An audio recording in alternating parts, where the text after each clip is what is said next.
Welcome everyone to our very first virtual event for 2024 with Mass Humanities and our Reading Frederick Douglass program. I am the program director for the program officer for the Reading Frederick Douglass program. For those of us who aren't familiar with Mass Humanities, but I definitely see a lot of familiar faces. Mass Humanities is a state affiliate of the National Endowment for the Humanities, and we create opportunities for the people of Massachusetts to transform their lives and to build a more equitable Commonwealth through the humanities. Since 2009, Mass Humanities has organized and funded free public events where communities gather together to read and talk about Frederick Douglass's influential address, "What to the Slave is the 4th of July." Last year, we funded 40 readings throughout the Commonwealth, and so we encourage local organizations to apply for a grant where they can earn up to $2,000 to host a reading. Our next application deadline is February 2nd. And as you can see from the list, every month there's a new deadline. If you have any questions, you can definitely check out Mass Humanities, the Frederick Douglass page, and you can learn all about the grant guidelines and all of the additional resources that are available to help you facilitate a discussion. So as a part of Frederick Douglass program and as a part of our work to advance new ideas about historical text and connect our neighbors in meaningful conversation about what it means to be in a free and equitable society, Mass Humanities created 2 fellowships. Both fellowships were made possible with the grant from the National Endowment for the Humanities under the initiative of A More Perfect Union. So before we get started in discussing and hearing from our fellows, I just want to pause for a moment and have you review our values for conversation. They're going to present some of their findings and share those out. We will have room at the end for a few brief questions. And so our values here at Mass Humanities with regards to our virtual conversations are authenticity, respect for others, and honoring our commitment to time. So our very first fellow is Desiree. Desiree is an educational storyteller. As a program designer and guest speaker, she delivers history programs that get people to discuss issues like justice, survival, hope, and what it means to thrive. She works with diverse audiences, from school children to retired populations, to create spaces for dialogues about issues past and present. Her background is in American studies and education, and Desiree synthesized research on the origins of the shared reading tradition that's embedded in the African American public memory. And our second fellow is Anne. Anne is a professor of communication at Stonehill College in Easton, Massachusetts. A native of West Springfield, she's a graduate of UMass Amherst. She holds a doctorate in rhetoric and a master's in political communication from Ohio State University. Her research publications on the Lowell Female Labor Reform Association and the Philadelphia Female Anti-Slavery Society, and resides with her husband and her son in Hopkinton, where she serves as vice president of their historical society. So I'm going to stop sharing because I'm going to get ready to allow them to share their privileges, to share sharing privileges so they can share theirs. And so first up, we're going to hear from Desiree, who's going to talk about that shared reading tradition in African American public memory. And Desiree, the floor is yours. Hello. Welcome, everybody. Let's just dive right in. Again, I'm Desiree Taylor, and I will be your host for this portion of our presentation. So I'm going to share my screen here and move this a little bit. And we can see it. We're good, just so you know. Oh, good. Let's see. Let me move this.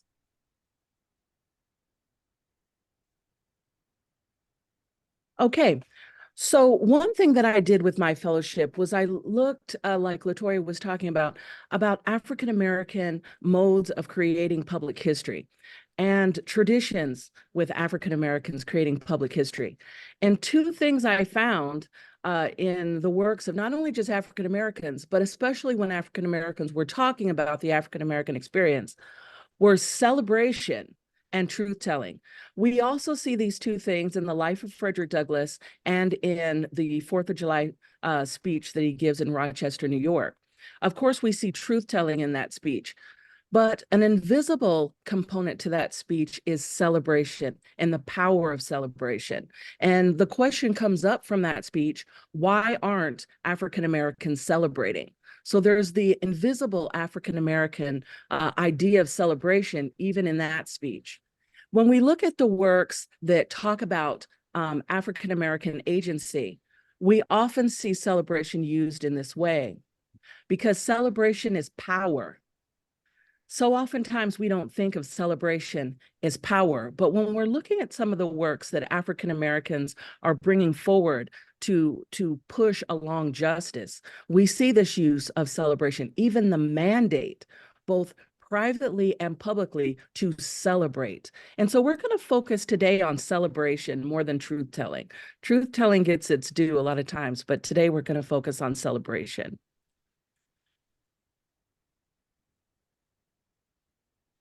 One of the works that we can kind of see this African-American tradition of mandating people to celebrate, let's pick Still I Rise by Maya Angelou.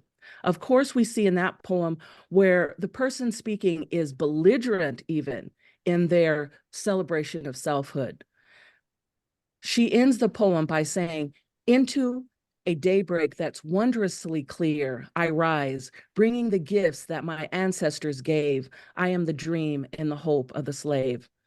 Today, in the story of Frederick Douglass, we're going to see some of the seeds of that celebration and dreaming of the hope of the slave. Another work that also brings our attention to that mandate in the African-American history of telling the African-American experience, the mandate to celebrate, we're going to look towards The Color Purple. This is a quote from a letter that the character Celie writes to her sister about a conversation that she has with Sugar Avery. She says, but more than, she writes down that Shug says, but more than anything else, God, love, admiration. Celie asks, "You saying God vain?" I asked. "Nah," she say, "not vain, just wanting to share a good thing. I think it pisses God off if you walk by the color purple in a field somewhere and don't notice it." Again, if you know that story, we're seeing the mandate of celebration, of noticing. If you notice something, you can value it. And if you value it, you can celebrate it and create more of it. In The Color Purple, there's also a section where she talks about what celebration is up against, the reality, and this comes into the truth telling of the African-American experience. This is a letter that the character Celie is writing to her sister again, but this time it's a conversation with the character Mr. And I think it really sums up a lot of the African-American experience of what has been having to be fought against. He says to her, "Look at you, you black, you poor, you ugly, you a woman. God damn," he say, "you nothing at all." Now, if we let that sink in, that is a powerful thing to try to overcome. And Mr. really believes this. And we can see that mentality coming from all sections in this one little quote. Now, in the life of Frederick Douglass, we're going to look at some ways that that was also present. How did he get out of that? There are so many invisible pebbles that our lives rest upon that we will never know what makes this world more just, more fair, more loving, more equitable. There are millions of them that that impact our lives at this very moment. We will never know what they are. But storytelling and truth telling, looking at things like the story of Frederick Douglass, can show us, can it make those invisible rocks that hold us up, it can make those things visible. This is a quote from Elizabeth Cady Stanton after Frederick Douglass dies. She writes an open letter in 1895. And this is also a picture of Frederick Douglass in 1852 when he gives that speech, What to the Slave is the 4th of July. And if we look at this picture, it really encapsulates, it really puts forward that Maya Angelou poem, Still I Rise. Now, Elizabeth Cady Stanton says, trained in the severe school of slavery, I saw him first before a Boston audience, fresh from the land of bondage. He stood there like an African prince, conscious of his dignity and power, grand in his physical proportions, majestic in his wrath, as with keen wit, satire, and indignation, he portrayed the bitterness of slavery. How did that happen? How did he go from a mindset of a slave to an African prince? There's a story about a cake that he receives from his mother. It's a famous story. It's a story that's well known about Frederick Douglass. There is some misinformation about that story out there, that somehow his mother called him her little Valentine and gave him this cake. There's no documentation of that I can find, but I do find the documentation of the cake, her giving the cake, in his work. And if we trace his work, we can see how important that celebration was to creating that man that could stand there like an African prince. So even though we don't have documentation of what she said, that she called him a little Valentine, we do have documentation in his work about how important that celebration was. What a beautiful face. Denied celebration. Let's take ourselves back into the life of Frederick Douglass. And all three of his autobiographies, he states that slaves were intentionally kept ignorant of their birthdays. I do not remember to have ever met a slave who could tell of his birthday. He writes this in his first autobiography. So again, this is a message of you're nothing at all.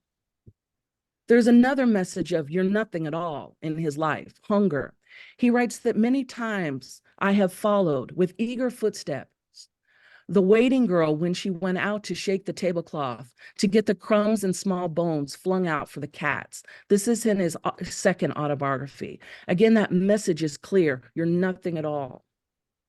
So what trumps that? The story that we're going to look at, I use the actual words of Frederick Douglass. We're going to read them. It's from when he gets that cake. He starts out being starved. And this is not just a child missing supper. He's already, as we see in this clip here, starving. So when he's withheld, when food is being withheld at this point, it's dangerous. Here's the story. I caught sight of an ear of Indian corn on an upper shelf of the kitchen. I watched my chance and got it. He's about 6 or 7 years old at this point. And shelling off a few grains, I put it back again. The grains in my hand, I quickly put in some ashes and covered them with embers to roast them. All this I did at the risk of getting a brutal thumping from Aunt Katie. For Aunt Katie could beat as well as starve me. My corn was not long in roasting, and with my keen appetite, it did not matter even if the grains were not exactly done. I eagerly pulled them out and placed them on my stool in a clever little pile. Just as I began to help myself to my very dry meal, in came my mother. He writes this in his second autobiography. And now, dear reader, a scene occurred which was altogether worth beholding, and to me it was instructive as well as interesting.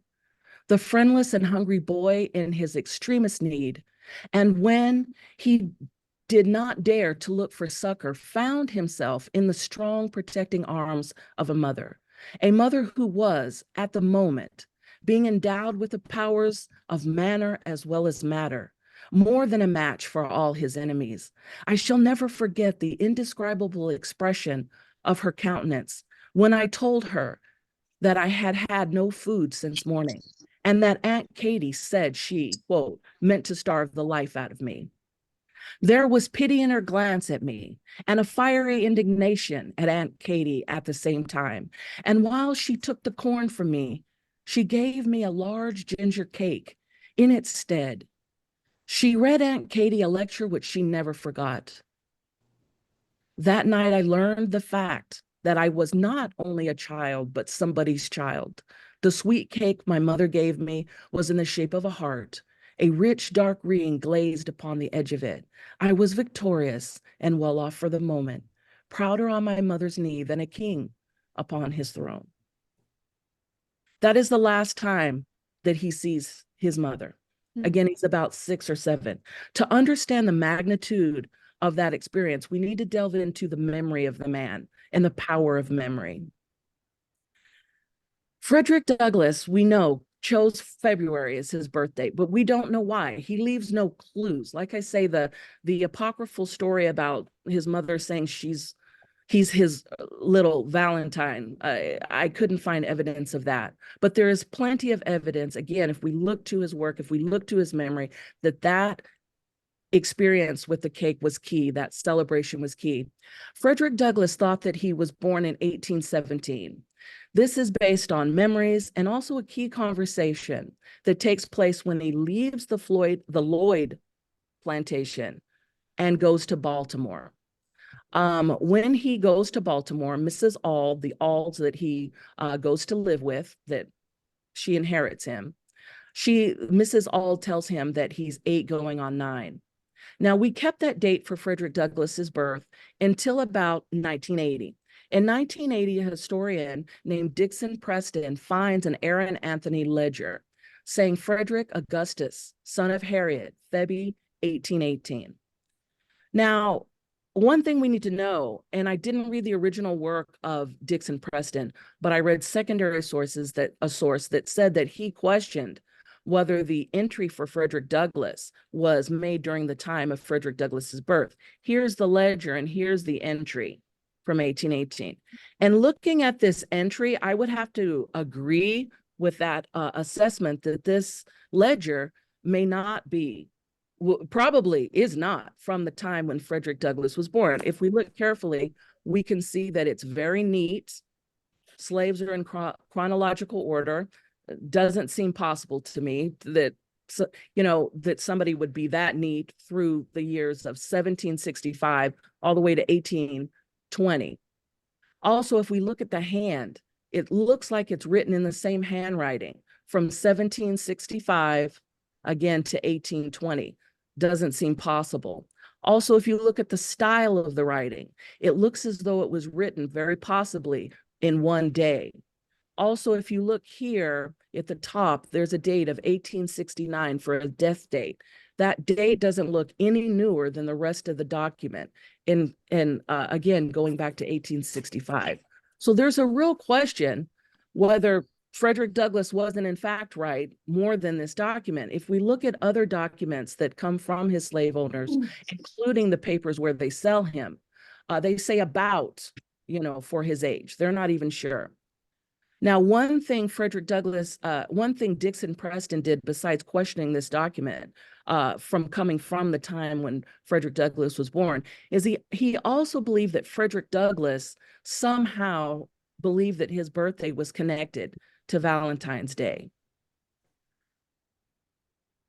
Now, let's put ourselves back in the time period of this. If he was born in 1817, that means he was 7 years old the last year he was at Lloyd's plantation, and he was 8 years old when he goes to Baltimore. If he was born in 1818, that means he was a year younger, 6 the last year at Lloyd's and 7 when he goes to Baltimore. Also, Frederick Douglass believes that his mother was dead by the time he was no more than 8 or 9. If we look at these dates and we try to backdate the cake, the timeline suggests that took place in 1824, which would have been the last year he was at Lloyd's plantation. If that's the case, that it's 200 years ago anniversary of her walking that cake, Harriet Bailey walking that cake, the 12 miles to and the 12 miles back to Lloyd's plantation from Mr. Stewart's plantation. If she gave him that cake because of his actual birth date, or because of Valentine's Day, or both, that means the 200th anniversary of Harriet Bailey walking that cake, those 12 miles each way, comes upon us next month. Again, a celebration of love. That is important to celebrate because it creates the man.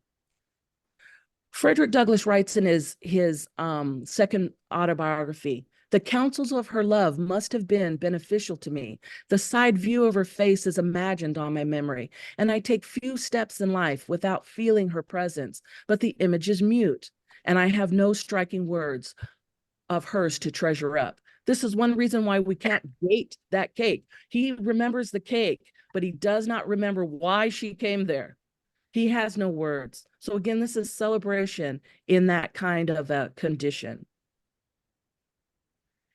In his last autobiography, to show the power of that memory and the power of the memory of celebration and the power of his memory of his mother, he tells this story. "My grandmother's 5 daughters were hired out in this way. And my only recollections of my own mother are of a few hasty visits made in the night on foot after the daily tasks were over, and when she was under the necessity of returning in time to respond to the driver's call to the field in the early morning. These little glimpses of my mother, obtained under such circumstances and against such odds, meager as they were, are ineffaceably stamped upon my memory. She was tall and fine proportioned, of dark, glossy complexion, with regular features, and amongst the slaves was remarkably sedate and dignified. There is, in Pritchard's Natural History of Man, the head of a figure on page 157, the features of which so resemble my mother. I often recur to it with something of the feeling which I suppose others experience when looking upon the likenesses of their own dear departed ones. Now that's a powerful, powerful memory, and we're going to see that picture from Pritchard's Natural History of Man. This is it, page 157. It's a head of Ramses. And excuse me, it really chokes me up that to see, where Frederick Douglass could have got his feelings of being at the ability to stand there as a prince, because he saw himself in this king, basically his mother. We can see the power of celebration, the power of that memory, that even though he had no memories of her, many anyway, no, not very many memories, he still was able to hold that. And what an important place that those memories occupied. This is that picture of him again when he gives that speech in Rochester, standing there as an African prince. When we think about his mother, what did she think when she walked 12 miles, when she was bringing that cake? Did she think this is going to matter? Her son is very young. He's 6 or 7. He never sees her again. What does she think after she drops it off and see he's being starved? Is it going to matter that I even did this? What can I even do for this child? This was literally a woman that you could say was, you're nothing at all. Excuse me. But her love that she brought that day is the reason why we are gathered here today in community. Her love that day is the reason why Frederick Douglass was able to view himself as somebody's child, and somebody who deserved freedom, and somebody who deserved a birthday.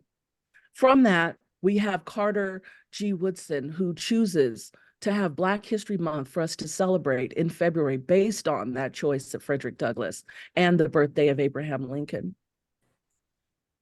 So this woman who was nothing really has impacted our world. Those invisible stones can be made visible by studying history. And reading Frederick Douglass together, that's what it does. It allows us to take the time to read those stories, to talk amongst ourselves, and to share, and to come to know what supports us, what gives us justice and life and freedom and even love. So thank you very much. That is our presentation today for my portion. So I'm going to stop the screen share. That was wonderful. Thank you so much for sharing. That was beautiful. We will have time for questions at the end for folks who have questions, or you can definitely drop them in the chat. We're going to transition over to Anne, who is going to share with us about Douglass's time in the Commonwealth.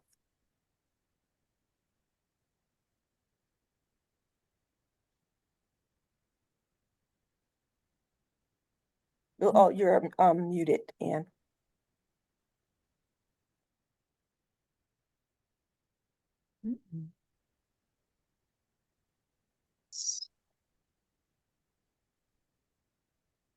We can hear you.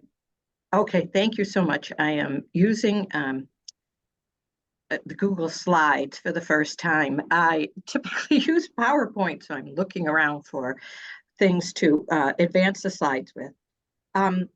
Before I begin, I'd like to first of all say, Desiree, that was wonderful, absolutely wonderful. Thank you so much. I'd like to thank LaToya Bosworth and Mass Humanities for the opportunity to pursue this research since last summer on Douglass in the Commonwealth. I am a professor of communication. I study rhetoric and public address. So I'm very interested in Frederick Douglass as a speaker. And that is probably his largest role. It is the way through which most people in Massachusetts met Frederick Douglass during his time. I focused in on the 20 years from when he started his first official public speech before a mixed race and mixed gender audience, which was in Nantucket in 1841 until 1861. He certainly spent a lot more time here, during the Civil War and after the Civil War, which hopefully I'll be able to pursue further at a further date. So the picture on my first slide is the earliest known photograph we have of Douglass. And I wanted to make sure that most of the time when we see photos of him, he is, full grown into his manhood. The picture behind LaToya is a great example. The one that Desiree shared with us is another. But I wanted to start with him as a young man because he came to Massachusetts as a very young man. Depending on whether we go with 1817 or 1818, he was either 20 or 21 when he arrived in Massachusetts in New Bedford. So one of the things that I was interested in is the, where exactly did Frederick Douglass go? We know that he lived in New Bedford, and we know that he also lived in Lynn, Massachusetts. However, through a lot of research that was originally done by a man by the name of Gregory Lamp, who looked at Douglass between 1818 and 1845, Lamp's book, Frederick Douglass, Voice of Freedom, actually lists out everywhere he spoke during that time period from 1841 to 1845. And what I did was I created this map. This was one of the first things I did. And the red stars are the places that he visited in Massachusetts during this time period, during the first 4 years of his of his employment with the Mass Anti-Slavery Society. So just a little brief intro, anti-slavery in the Commonwealth. The New England Anti-Slavery Society was founded in 1832. The Massachusetts Anti-Slavery Society really emerged from that in 1834. There were more than 14 county societies. There's only 14 counties in Massachusetts, but they had, for example, Worcester North and Worcester South. There were around 240 individual local societies, and also there were 100, the local societies for the most part were mixed gender, but there were also about 100 independent female anti-slavery societies in Massachusetts. And they took various forms, female sewing circles, etc. One thing I will point out, I've recently come to understand is that Williams College had the first college anti-slavery society, and it was founded in 1825. So even predates these official starting dates. The image I have over here is a poem that was written after a young woman from Abbey Price, who was also an activist for anti-slavery of Hopedale, Massachusetts.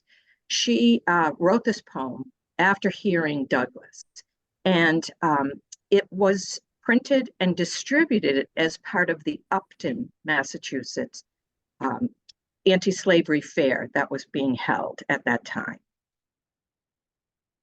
So brief timeline for Frederick Douglass. He arrives in New Bedford with his new wife, Anna Murray Douglass, 1838, and lives there till 1841, very active in free Black circles at that time. He worked on the docks. He was an agent for the Mass Anti-Slavery Society from 1841 to 45. His family lived in Lynn from 41 to 47. In the middle of that time, in 1845, Frederick Douglass published his first memoir, narrative of the life of Frederick Douglass. And at that time, people were, obviously he was an agent for mass anti-slavery. He had traveled all over New England, even New York, and into Ohio by this point. However, he had done so as Frederick Douglass. And as we know, that was not the name given to him when he was enslaved. It was Frederick Augustus Washington Bailey. He had changed his name to Johnson. When he went to New York, Frederick Johnson, he escaped from Maryland to New York, where Anna met him. She was from Baltimore also. She met him. They got married in the parlor of David Ruggles' house, and then they sailed to New Bedford under the names of Frederick and Anna Johnson. However, when they got to New Bedford, they stayed with the Johnson family, and I'll mention that. So they decided to, actually, Mr. Johnson helped Douglass come up with the last name Douglass. So he publishes the memoir in 1845. People are very worried that he's going to be identified publicly. He's now identified publicly as a fugitive slave, which puts him in danger of being, re-enslaved. And so the suggestion is made that he accompany some other anti-slavery activists to Great Britain and Ireland on a lecture tour, which he does for the next 19 months. When he returns, he's still working for mass anti-slavery, but less and less so. He would like to start his own newspaper. William Lloyd Garrison, the editor of The Liberator, tries to dissuade him from that. In the end, Douglass in 1847 moves to Rochester, New York, and begins his own newspapers at that time. He published the Frederick Douglass paper, the North Star. He actually was the editor of 4 or 5 different kinds of publications over the next about 15 years or so. We're very lucky that those are digitized and we have access to them.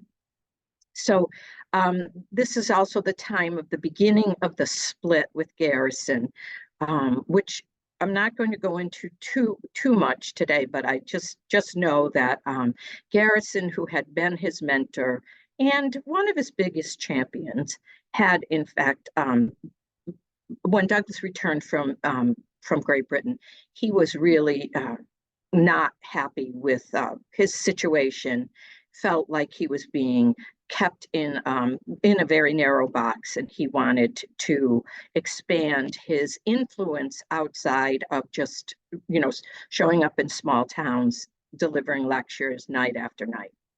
He became an independent orator for the next 11 years, and he did visit Massachusetts frequently in that time period. One of his last duties that I did want to mention was he was hired by Governor Andrews to become a recruiter for the Mass 54th, and the first regiment of Black soldiers during the Civil War, and 2 of his own sons actually enlisted in the 54th. So again, arrives in New Bedford in October of 1838. He stays at the home of Nathan and Polly Johnson on 7th Street in New Bedford. This is the house from last summer. I took this picture last summer. They are Black abolitionists. There's a very active community, a free Black community in New Bedford at that time. This is also a historical museum now. He was employed on the docks, and he began exhorting at local Black churches. One of the things that I found fascinating about Lamp's research into Douglass as an orator is the fact that during his teenage years, when he was in Baltimore, we know that he had the rudiments of reading. He continued to teach himself by challenging himself more and more in terms of reading books. And one of the books that he memorized just about was the Columbian Orator, which was the premier rhetoric text of that portion of the 19th century. So he already knew what the basics of public speaking were prior to even arriving in New Bedford in his early 20s. He was immediately kind of rose to the forefront. People were very interested in what he had to say. He also began subscribing at this time to the Liberator, and he started becoming active in what were Black anti-slavery activism at that in New Bedford at that time. New Bedford was always a second home to Douglass. That's one of the things that I found in his letters, in his in the newspaper. He said this in 1848. My meetings in New Bedford, like all anti-slavery meetings, which it has been my privilege to attend in that place, were very satisfactory. There is something in old associations that always refreshes and cheers me when I stand in the midst of that community where not 10 years ago, I stood a stranger newly from slavery. I never so fully realized the difference of my position now from what it was then, as when I stand in the midst of a New Bedford assembly. What I was and am is known to them. And as I said, he returned time and again to New Bedford over the remainder of his life. Last summer in New Bedford, the Abolition Row Park, directly across the street from the Johnson House on 7th, was dedicated, and it's a beautiful site, and I urge you all, if you haven't gone down to see it, you should definitely check it out. One of the things that, again, I found so compelling about this park was this statue of Frederick Douglass. As a young man, as a worker, it's a very different memorial image of Douglass than we've seen in other places. As we know, he was the most photographed man in the 19th century America. And again, we're familiar with those images. This one shows him as he was in New Bedford in the early 1840s. There's more to the park, and don't have time to show you all of it, but I urge you all to go. As I said, his first public speech was in Nantucket on August 11th, 1841. There was a meeting of the Bristol County Anti-Slavery Society in a convention in New Bedford on August 8th. And William Coffin, who was Coffin from Nantucket, was a businessman in New Bedford. He had offices in New Bedford and Nantucket. Coffin and others, including John Collins, the president of the Mass Anti-Slavery Society, and William Lloyd Garrison, attended that Bristol County convention. And they were encouraged by other people at the convention to go and hear Douglass speak, which they did. And Coffin immediately invited, Douglass was speaking at the time in a Black church when they went to hear him.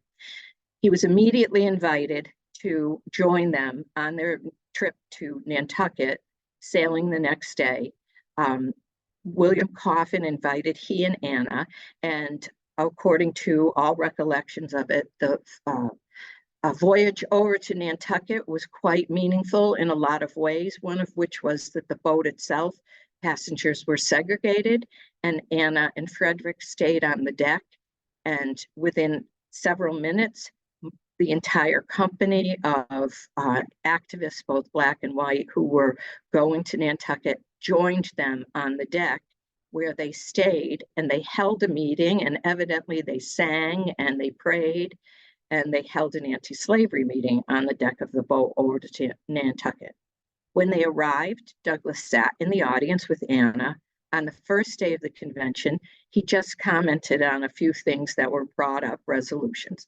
On the second day, he was invited to come up and deliver a speech. And there's quite a bit written about his own thoughts and feelings about that, as well as Garrison being basically blown away by by his skill and his ability and the compelling nature of his story.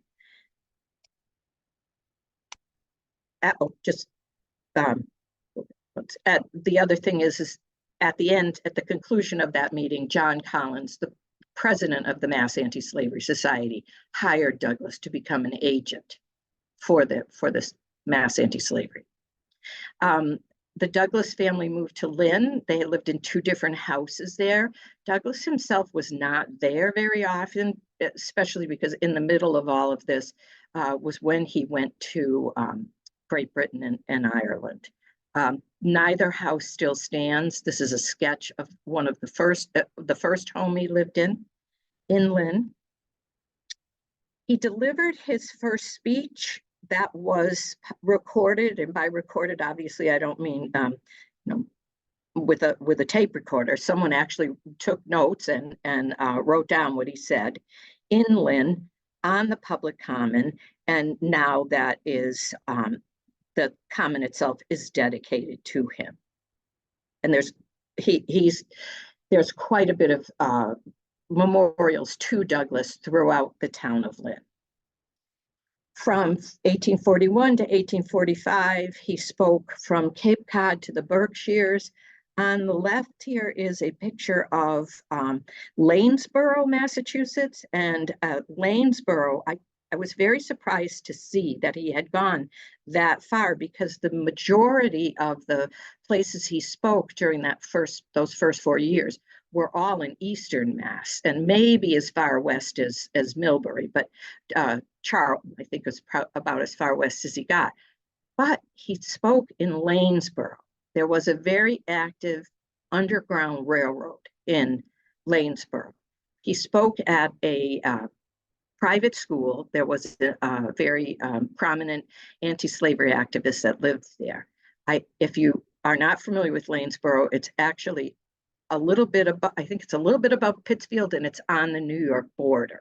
So that's the only time he went west during this period, at least the only time where we have documentation. I'm going to keep looking, see if I can find him in other places. On the right, you'll see from April 23rd to May 8th, all of the different places he spoke, including Needham and Auburn and Sturbridge. Most of the time he would go in a group. There would be 3 or 4 speakers. They would typically speak more than once. A lot of times they would speak in the afternoon, and then they'd speak at another meeting in the evening. So these are all the individual places he went, but he spoke dozens and dozens of times. Some other venues where he spoke, this is where he spoke in Hopkinton at the Hayden Row Hall, which was built in 1816, and it was torn down, unfortunately, in the late 1990s. It wasn't that long ago it was torn down, but Garrison spoke there, Lucy Stone spoke there. It was a very active part of the reform movement. On the right is Abington, Mass, and Island Grove. Many times anti-slavery speakers were denied access to public buildings.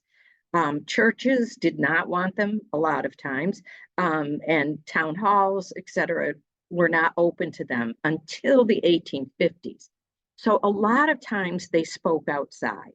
And I have come across multiple examples of these groves throughout Massachusetts, including this one in Abington, which is, it has a wonderful boulder as a memorial to all the anti-slavery speakers that had been there, but doesn't list Douglas. And he did speak there. He spoke there at least 3 times. So the plaque that was put up in 1906 does not include him. Uxbridge and Grafton. Uxbridge, this church on the left has the church itself is closed, but they do have they're looking for a purpose for this building, and they have a large sign out in front marking the fact that Frederick Douglass spoke there. He spoke in Grafton on the Common in the 1840s. And the reason why I wanted to mention that is in 1874, he came back to Massachusetts to help celebrate the anniversary of Cosmian Hall. out in Florence, and he made it a point to go to Grafton while he was here. As he mentioned, they were recalling 32 years prior in the 1840s when he spoke there from his old gig. In other words, on the, in his carriage out on the common. It was impossible for him to get a church or a hall to speak in. Hingham at the First Baptist Church. This is the old City Hall in Springfield.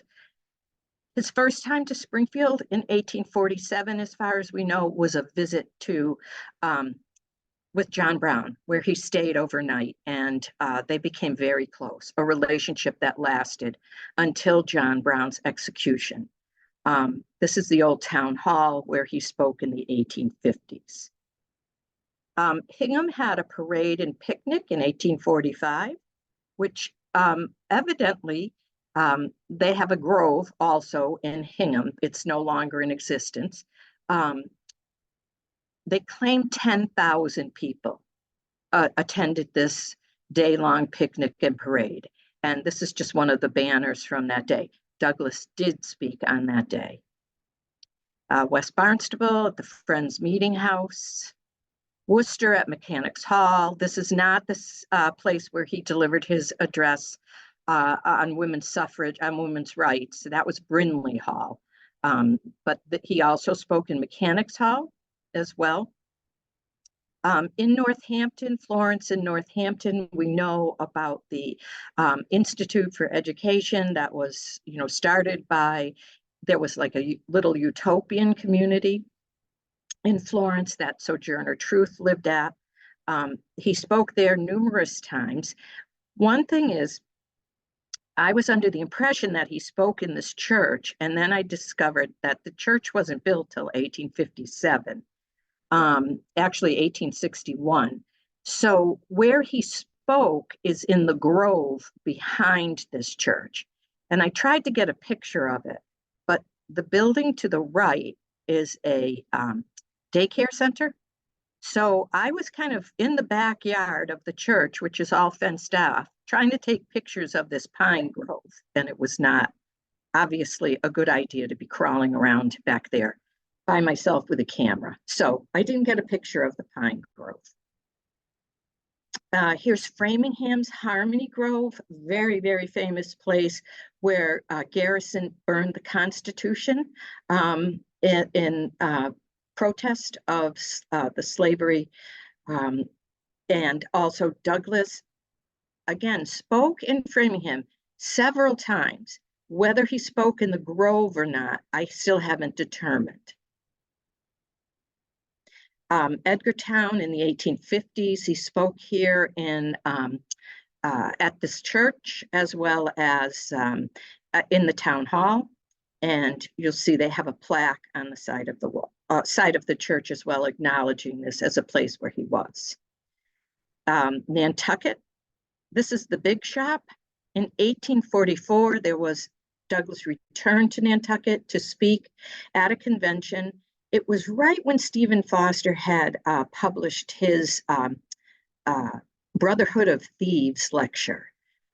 Foster was definitely a person who felt that organized Christian churches were complicit in slavery because they didn't speak out against slavery and they weren't making efforts to support anti-slavery causes. And he wrote this scathing editorial about them, and he referred to the clergy as the Brotherhood of Thieves. And there was a riot at the Athenaeum when the meeting started in 1844. And the speakers and the participants were driven out. They went to the town hall to see if they could reconvene there. They were not, the mob, again, drove them out, and they ended up at this building, which was a factory at one time, on the Nantucket Wharf, and that's where they ended up holding their meeting. I do want to just say, lastly, that local history matters. One of the best things about this project so far for me as a scholar is finding that there are so many individual books about Douglas in Massachusetts, and that can give us a lot of information about what he was doing here, where he was, how he felt about it. I have a collection of letters that I have put aside to make sure that we have access to them on the Mass Humanities website, where he talks about how he feels about individual places he's visiting in Massachusetts. But I did want to put in a plug for Local History Matters. We have a book on him in the Lynn years, another one from Anti-Slavery Days in Fall River. We have Tranquility Grove, which was the giant picnic down in Hingham. We have Call to Freedom, which focuses on Gardner. This is on the first fruits of freedom on African Americans in Worcester. This is a little bit earlier, To Plead Our Own Cause, which is about African Americans in Massachusetts and the making of the anti-slavery movement, and then African American heritage in the Upper Housatonic Valley, where I found information about Lanesboro being a stop on the Underground Railroad. So thank you very much. Thank you so much. Thank you so much, Anne. I know that you all we'll have a few minutes for questions. Perhaps I should answer what could be a burning question for folks, which is like, how do we access this? When will this be available? So we are slowly putting together all of these materials because they fit a lot in this hour presentation, but there are so much material, so many resources, so many links and things for grantees and for folks who are interested in the history of Frederick Douglass. And so we're hoping to have those available for February. And then in that case, if you are signed up for our mailing list, we will send that information out so that you can start to access that and be able to download and utilize some of those things or visit some of those places that Anne spoke about. So for now, we can take some questions. You can either post it in the chat, or you can kind of do the raise your hand emoji if you're able to do so.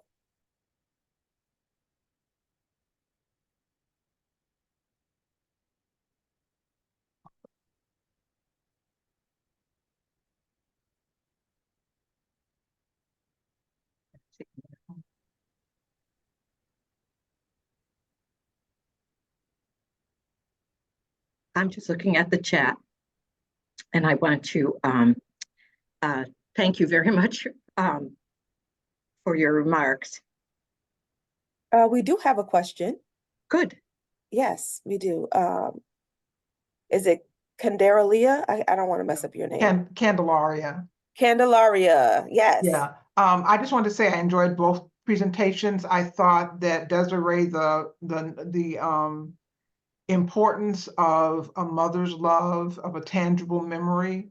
And a lot of people, I feel like people's brains were stronger back in a few centuries ago because they didn't have the technology. So I think a visit from the mother and the encounter in the kitchen, and I think I would take his words as true, would form a lasting impression, that kind of love.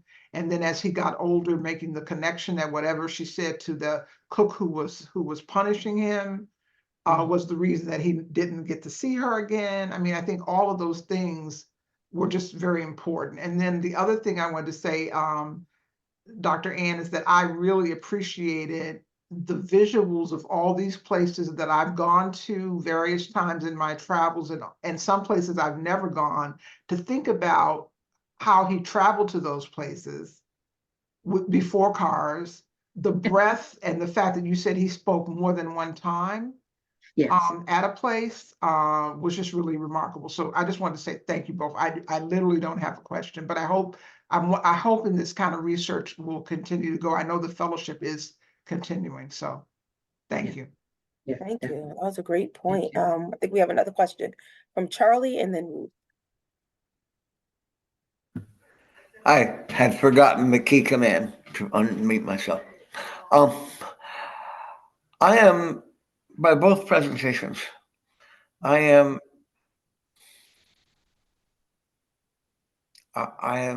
struck by the amount of disrespect that we still today have toward each other. Mhm. The hatred that comes forth. And really, that expression of that little heart-shaped cake is what we should be doing for everybody. Yeah. Yeah. And we just Yeah. don't. If we could just work together, Yeah. everything would be so much better. And I think Mhm. to myself today, before this meeting, I was thinking, so many of us are born into a slavery that is not a physical slavery, but we are tied to other people's ideas of who and what we are and whether or not we can accomplish anything. Mhm. And it's amongst ourselves to encourage each other, because the powers that be don't want us to succeed at all. And it's Thank you no so much. different now than it was then. And we need to take Frederick's words, Mhm. like the ones I saw at his house when I went to Cedar Hill. They're just as true today as they were then and need to be spoken over and over again right now. Mhm. That's my comment. Absolutely. Thank you so much for sharing those thoughts. And then we have Ruth. Thank you. I was just clapping for the presenters, not raising my hand. But, Okay. you know, I Thank will you. I will say that yes, I too feel like this was a just empowering reminder of the importance of this history, particularly in the face of what's going on in our present. So Yes. thank you so much for bringing that into my day.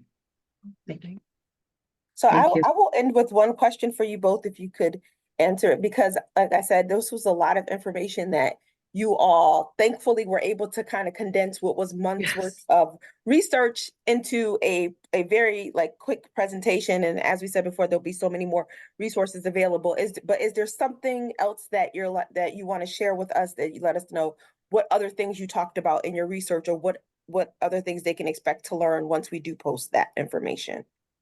Hmm. Well, I have, as I mentioned in my talk, I have so much material, and so much.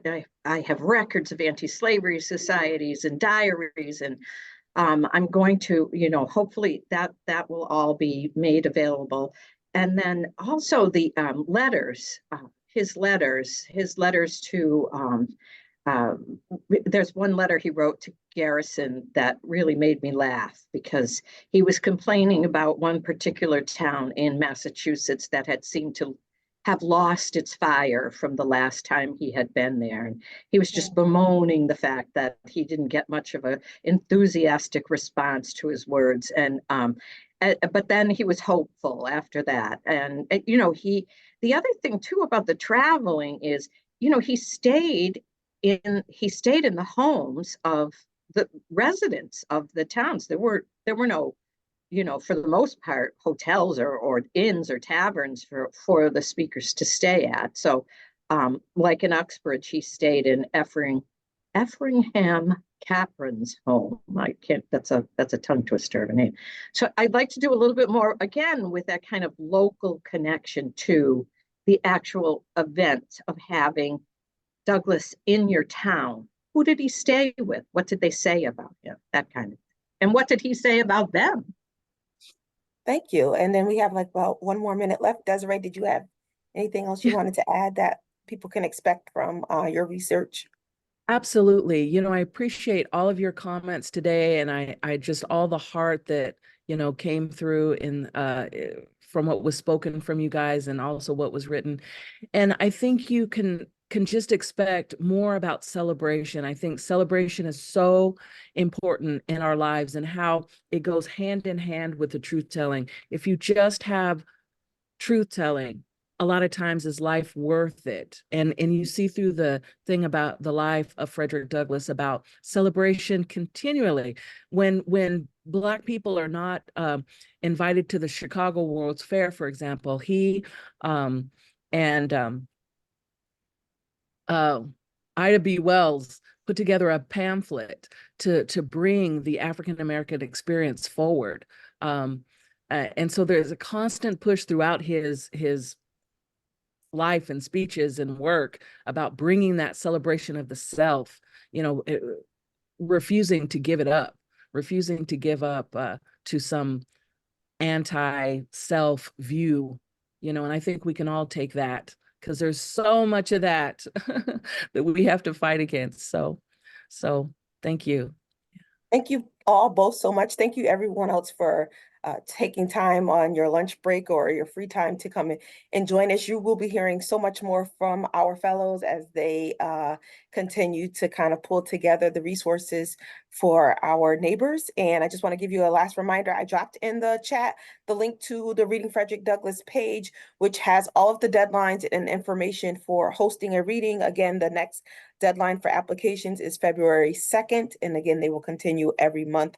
There's also up there you can find our trauma-informed guide, which helps you to kind of cultivate your event and create discussion questions. Thank you again to Desiree and Anne for all the work that you've done over the last several months, and for being able to share and condense what you have into 20 minutes. So thank you so much. Everyone else, have a wonderful afternoon. Thank Bye, you. everyone. Thank you. Bye. Thanks, everybody. Bye-bye. Bye. Thank you.